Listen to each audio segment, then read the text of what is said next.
Hi. I'm not going to talk for long. I don't even know if this is on. Okay, I know we don't need it. Usually when we think about Earth Day, we're considering like how we treat our planet, the planet Earth, and equally important is how we treat our bodies. So our guest speaker today, Mr. John Joseph, is going to address what we put into our bodies, okay? I'd like to give him a nice round of applause. Thank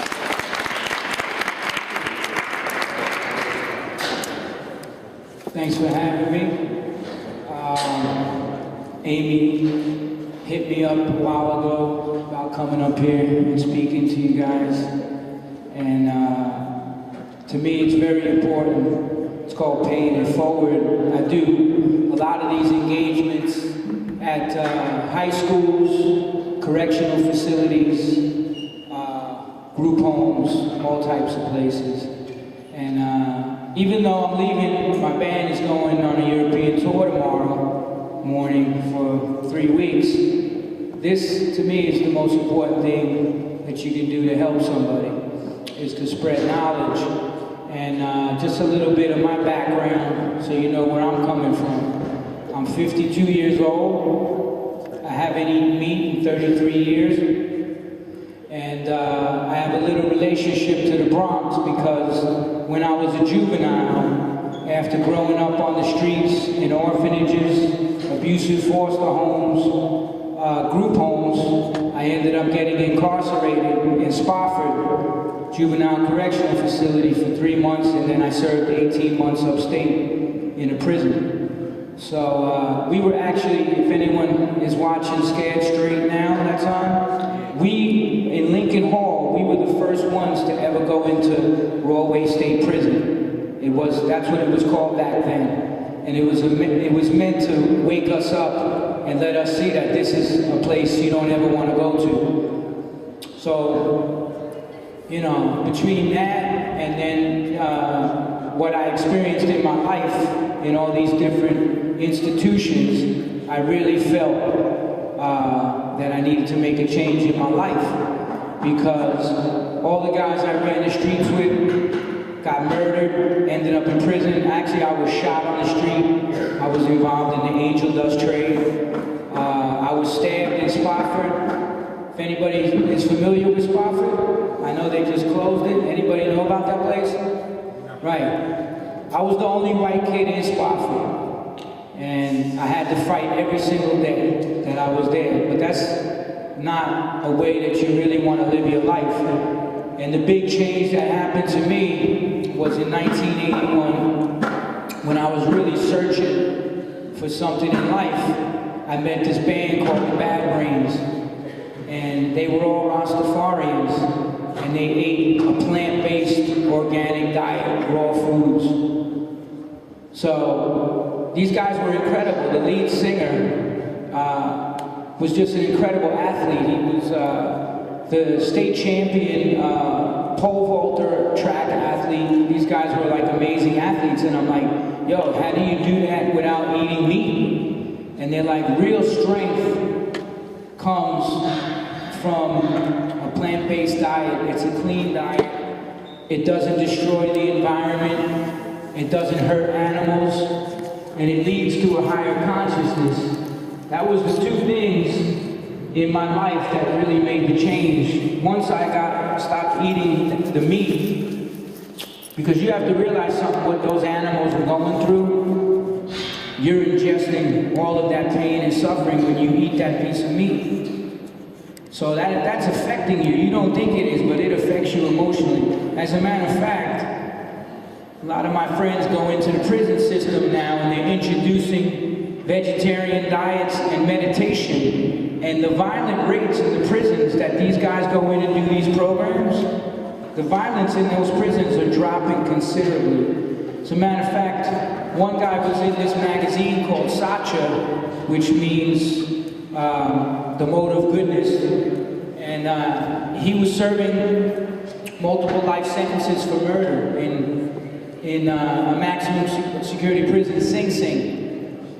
And he said if I would have got this knowledge, he became a Buddhist in prison and became a vegetarian. And he said if I would have had access to this in the ghetto, this knowledge, I wouldn't be where I am right now. And he completely transformed his life, and now he speaks to the other inmates.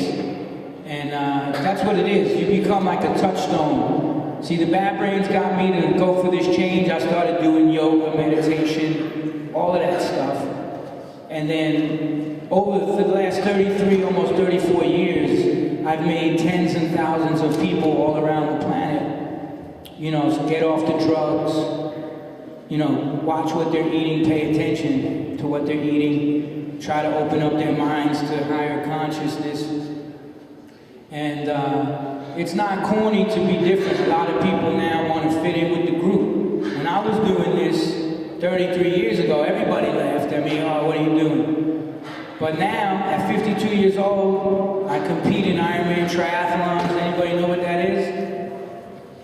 That's a 2.4 mile swim, 112 miles on the bike, and then you get off the bike and you run a 26.2 mile marathon.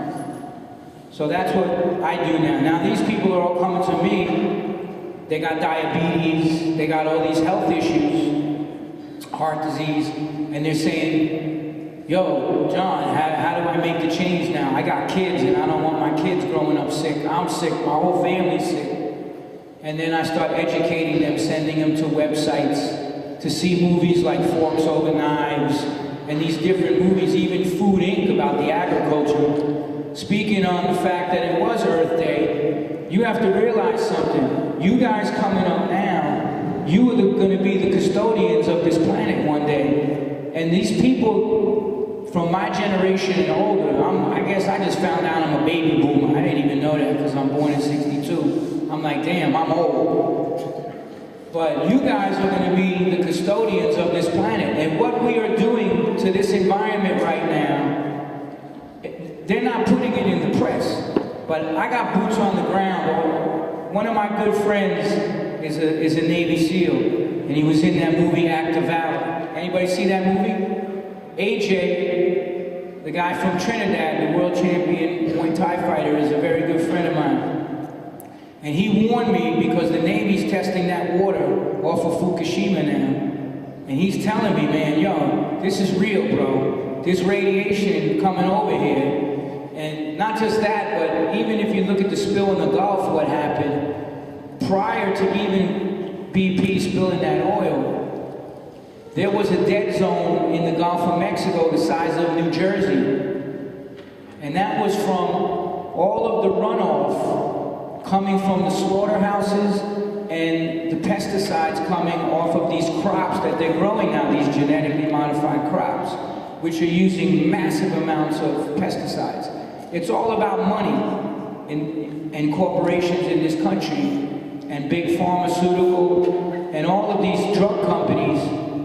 They're putting money in front of your health, but you have to really educate yourself and say, all right, look, I'm eating this food. What's going to be the result of what I'm putting in my body? And if you look around right now, especially in the ghettos, because I go and speak all over the United States, and the ghettos and inner cities where all the diabetes, anybody know what the #1 killer in America is?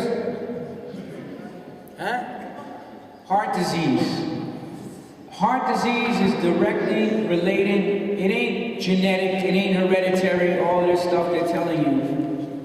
Okay? Heart disease is related to what we're eating. If you watch a movie my friend did called Forks Over Knives, it breaks it down perfectly. Anybody that has diabetes or heart disease or cancer or anything in your family, because it ain't no joke. I lost a lot of people to cancer and heart disease. My brother was in a coma for 4 months from heart disease. They're giving him a couple years to live, so it touches home to me. So if I can come out and tell you guys what to watch out for, and check out this video, check out this movie on Netflix, Forks Over Knives. If your family members are sick, write it down, man. Write it down, go on Netflix and watch a movie called Forks Over Knives. It will change your whole perspective on what's going on in this country. But getting back to the Earth Day and what we're doing to the planet, these corporations and these businesses are destroying the planet. And if we don't start moving toward a plant-based diet, we're destroying everything. I was in the Navy, and we used to go out to sea, to Europe, everywhere. And I would be 400 or 500 miles out to sea. And these ocean-going tugs would be pulling these barges out there of garbage. I mean, where do you think all the trash is going? It's not going to the moon. It's going in the ocean. It's polluting everything. They're killing the entire ecosystem of the ocean through overfishing, pollutants, all of this stuff. And then people are turning around eating this food, talking about, oh yeah, fish is good brain food. It's not good brain food. Good brain food is what the fish eat to make them high in the omegas. And what do the fish eat that make them high in omegas is the plants in the ocean. So another thing I get involved with is teaching people, because everybody says, yo, it's too expensive to eat healthy. Yeah, but see, just like in this school, right, they have a garden. You can be growing organic vegetables, man, producing your own food. You know, I got people, these folks here, they're in New Zealand, they're running organic communities with organic farming, no pesticides. You have to look at something. Does anybody know how a pesticide kills a bug? Through the central nervous system. Okay? Now these companies like Monsanto, who put out these deadly toxic chemicals, created these pesticides that they're spraying on everything, and it destroys the central nervous system of the bug. And they have another one, when the bug eats it blows the stomach up of the insect. Now what do you think that is doing to you? That's why I urge planting gardens, urban gardening. There's one brother I know in California, that's what he goes. He goes to the hood all over America and teaches people how to grow their own produce, grow their own vegetables, support the inner city farmers markets, set up co-ops. I'm telling you right now, many of you are what, 16, 17, 18. The latest statistic says that you guys, the kids being born now, right before you and just prior to your generation, are going to be the first generation in the history of this planet that their parents are going to outlive you guys. That's how bad it's getting. That's why you have to pay attention to what you're putting in your system. You know, as far as food and taking drugs and all this kind of stuff.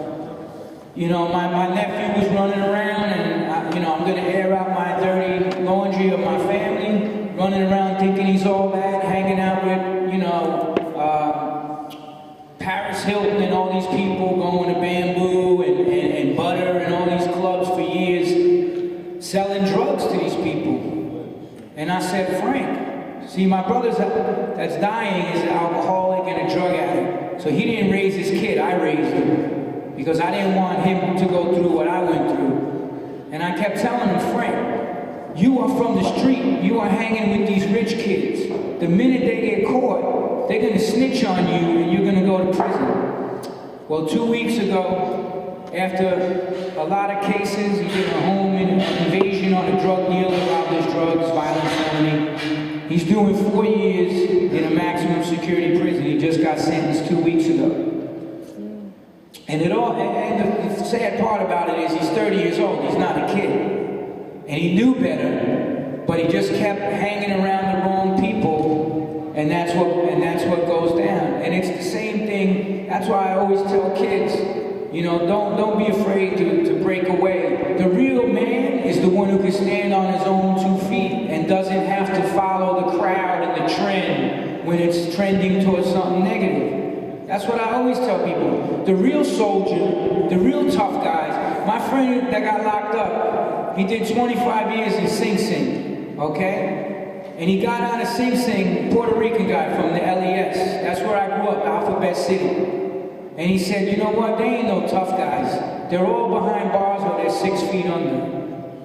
And that's why I tell people, the real strength of an individual is the fact that you can stand on your own. Those are the real tough guys.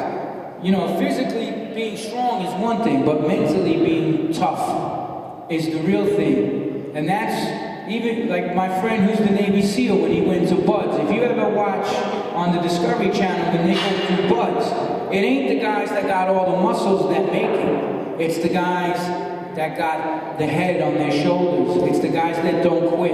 It's the guys that know how to get it done. They're mentally tough. They're physically fit, but you have to be mentally tough to do something like that because they're there to try to break you. And it's the same thing. That's why I compete in Ironman, because it teaches you to never give up, to have a goal and set that goal. And that's what I do. When I have a goal, I put it up on the wall. That's why right now, if you read this magazine, it's in all the health food stores called Thrive. They did an article on me, Iron Bars to Iron Man. I've been on ESPN talking about my journeys in all magazines. My book right here. You think it's corny to stay in school? It ain't. You see this? This book right here I wrote. It just got turned into a movie. I wrote the screenplay because when all my boys were going out doing nonsense that they're still doing, 10 years ago, I said, you know what? I want something better out of my life. And I got to give back the gifts that I got. You know, that's why when I wrote this book, it was real deep for me because I put a lot of stuff in here that I never told anybody about. The abuse we suffered in these homes. It was horrible. The state closed down one home after us being in there for 7 years, getting fed dog food, getting the crap beat out of us every day. But I put all of those stories in here. This book has helped so many people. This book came out in 2007, and I've gotten thousands of emails from people, celebrities. Woody Harrelson read my book. All these people read my book. I mean, the Beastie Boys gave me quotes, Morgan Spurlock supersized me, Patty Jenkins, who wrote and directed Monster, Academy Award-winning director. You know, saying like, you opening yourself up helped me. And that's why I put this book out too, this next book on health. And this just got picked up by HarperCollins. And that's why I tell kids that I talk to, dream big. You gotta dream outside the box.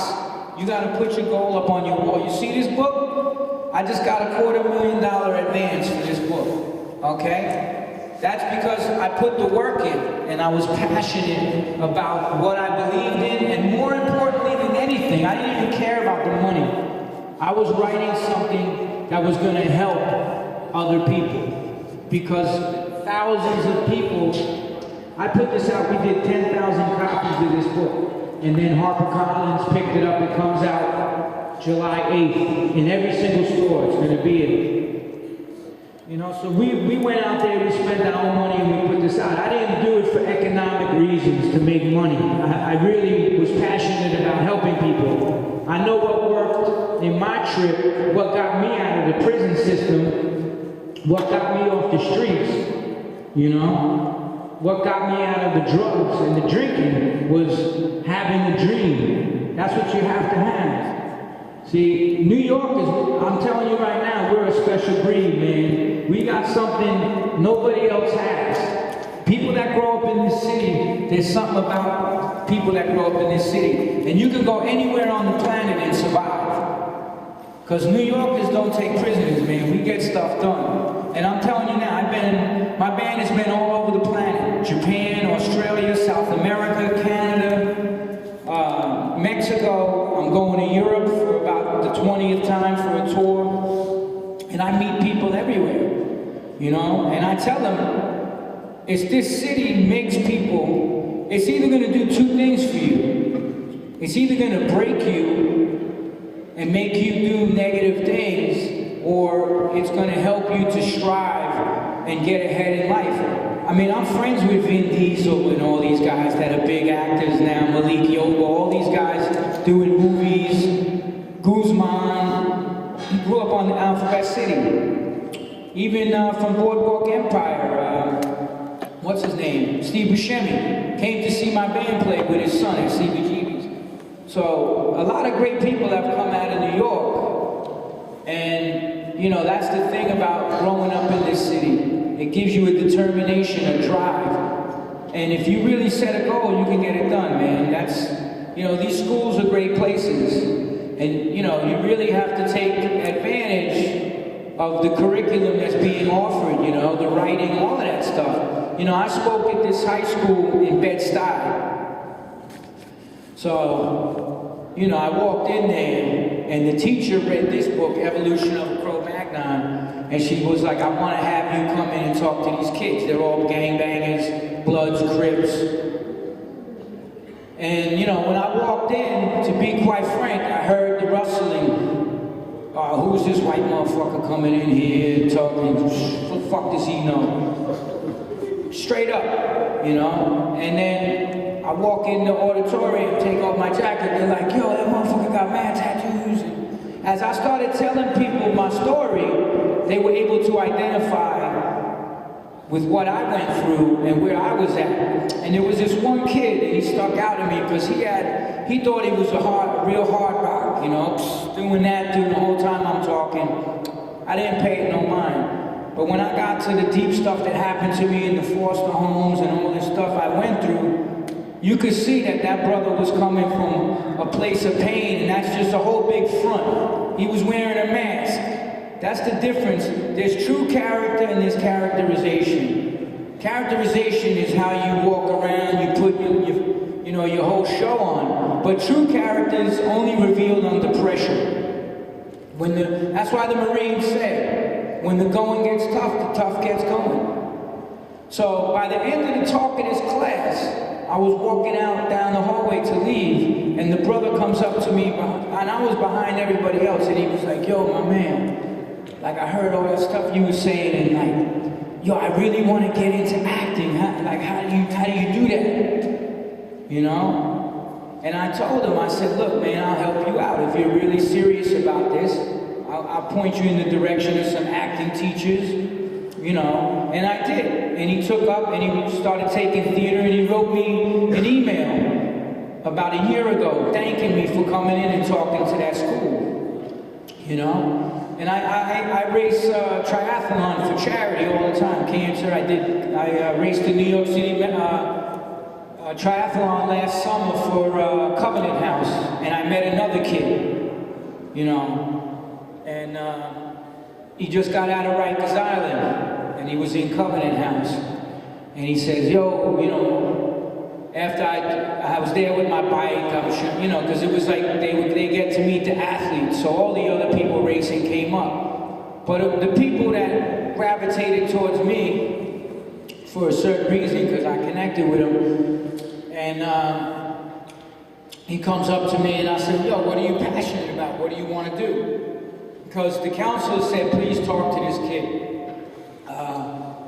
You know, he needs a little push, man. He's having a tough time. You know, his mother had him put in right because he just had a baby. Like, all this crazy stuff's going down. So the first thing I said to him is, what are you passionate about? What do you want to do? Because you can't go through life, you know, just bouncing around, not having a goal and a plan, a dream and a desire. That's what it's all based on. He said, man, I love boxing, man. I said, really?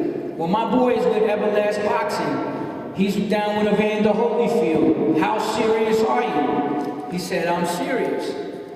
So I said, okay, you're gonna go down with my trainer, and he's gonna work out with you, and I'm gonna hip you to the diet and all of this stuff.